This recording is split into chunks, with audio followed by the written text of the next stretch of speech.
especially if you are buying the Indian market, one of the chindiest markets to be in terms of book writing.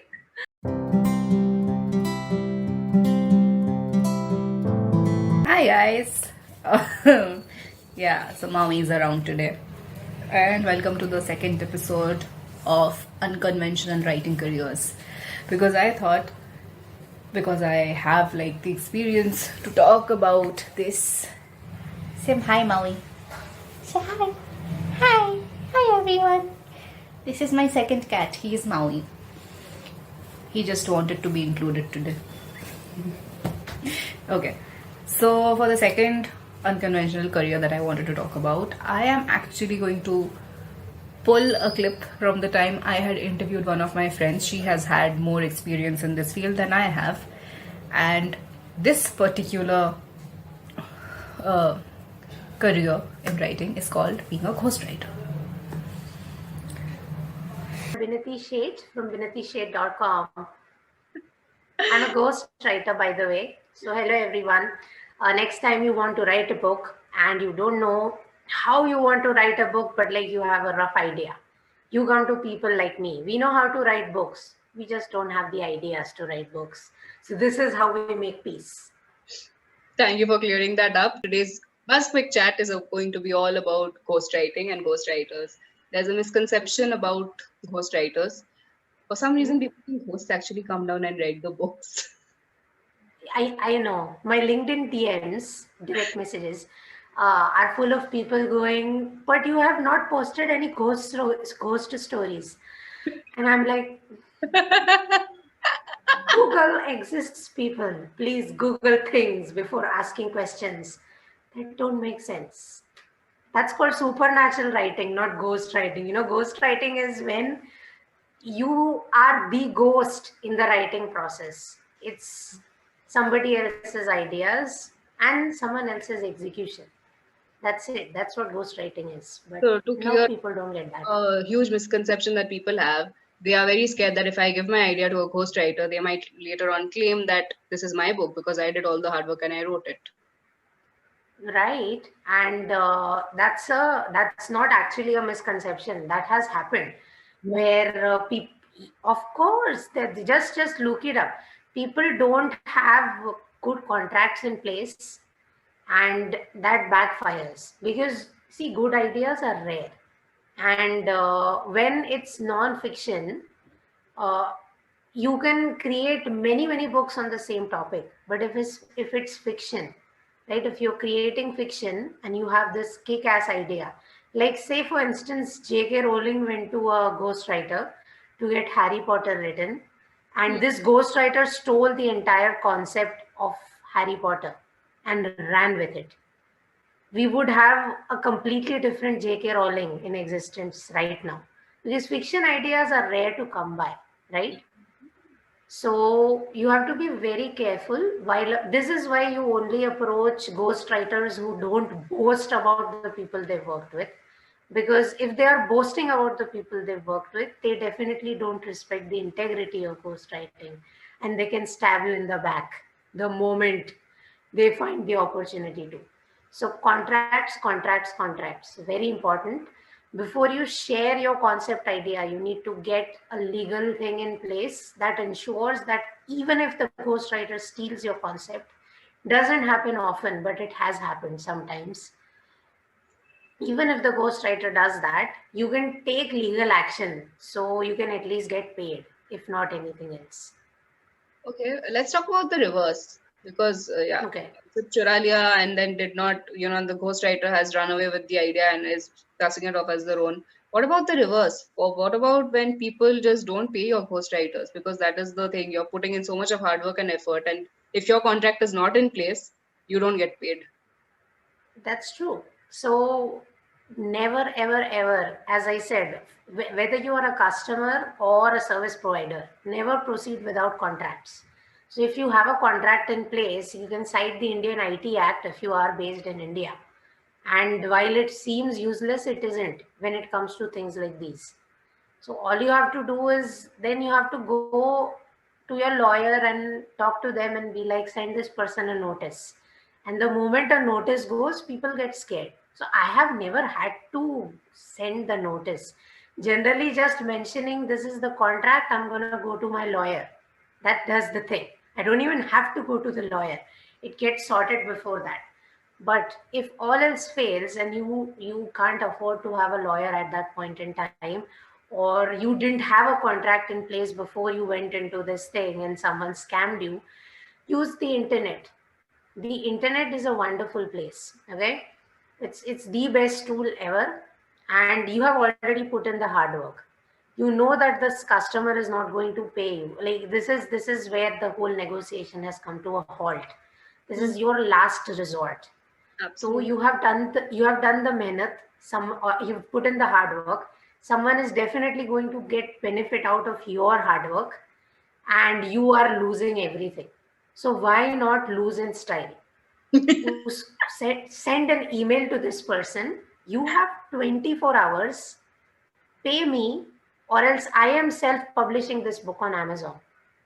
I am self-publishing this book on my website, or I am Oh, self-publishing this book on Medium. And the moment something goes live on the internet, even if you delete it, the signatures are there. yep. So this person's SEO will disrupt to hell whenever they come out with the content that they didn't pay you for. So you are anyway losing out. Okay, you didn't have a contract in place, and this person is refusing to pay you, and there's nothing you can do about the situation anymore. That's when you use the internet. Be like, boop, publish. कर लो जो करना है अभी. I love this. About the which bit? The gratification bit that ye mera, I have written this content, this is mine. I don't have that. I don't have that. ये मेरा है, ये मेरा नहीं है. Because see, uh, people don't really like to talk about these things, but it is important. Money is important. Yep. If you have created your own book, money takes a long time to come in. Okay, you have to take all the risks. You have to put in all the sleepless nights and all the, oh my god, I'm going to, all the existential dread, all of it. And then at the end of it, chances are your book doesn't work, right? In the sense that people don't buy it. People Mm, just want it for free, you know.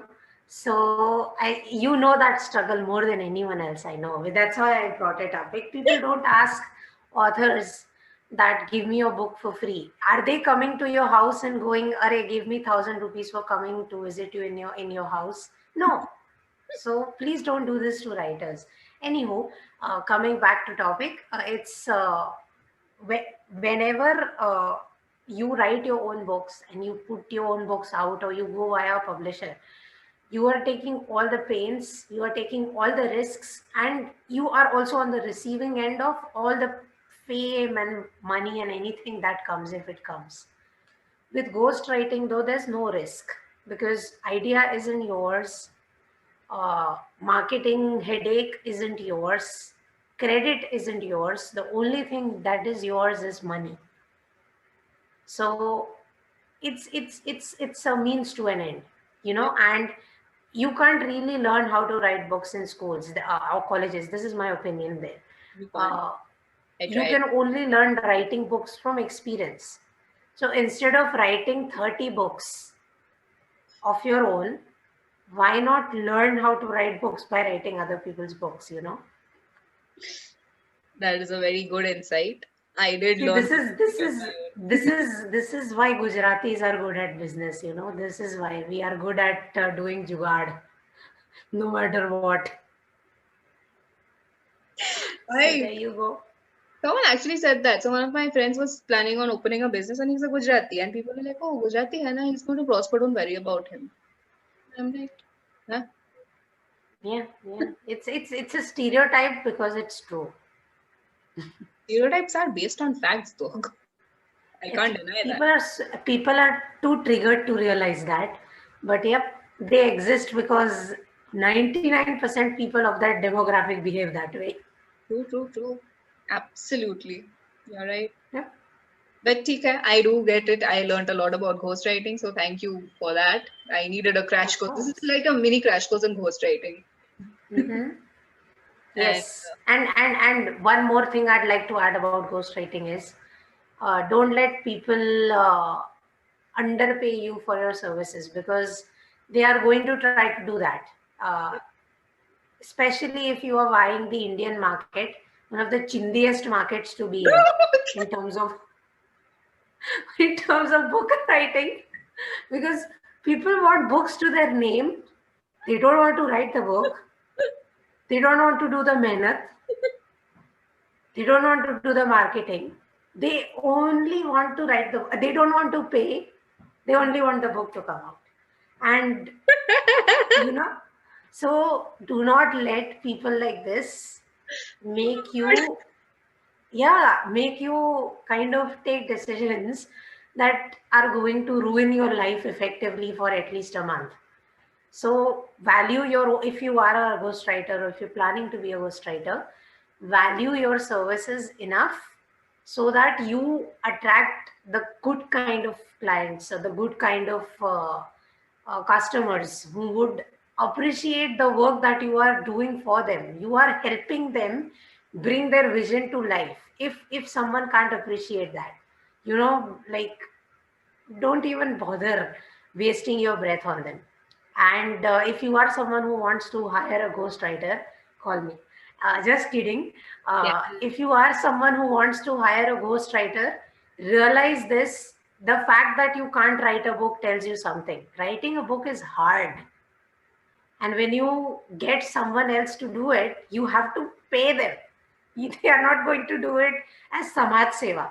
Okay? So there, that's it. I'm done. I was about to say people should realize that writing is fun, but don't make it so fun that you don't care about the money. Money is ऐसे थोड़ी बैठेंगे वो मंदिर के बाहर writers, they have to make their bread and butter. the other thing is I think writers get paid less is because we demand less. So that is a whole other conversation. Exactly. We'll have that Exactly. conversation in the next.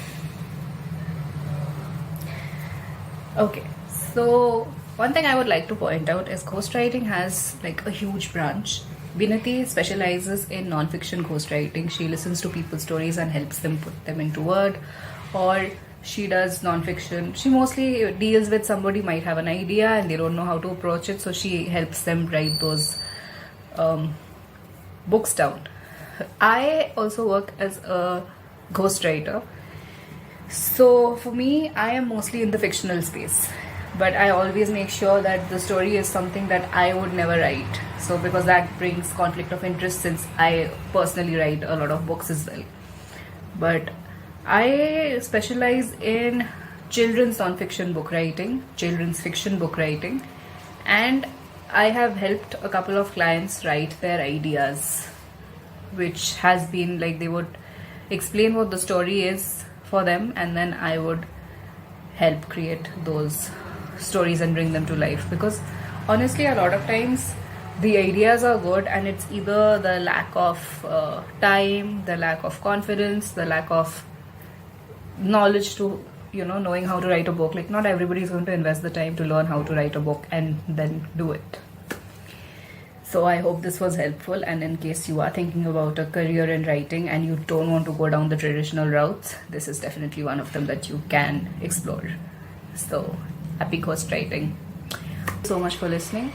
Thank you so much for constantly tuning in. We are now 36 subscribers strong. It's hard to believe because I just started the channel like 2 weeks ago, or I think 12 days ago or something, but I'm really, really happy with the progress, and I love being here. So please keep watching the videos, keep engaging with me, keep subscribing. And if you want me to cover certain things about writing, about publishing, about marketing, about writing careers, please let me know in the comments. Thank you so much for listening once again. Have a lovely weekend ahead.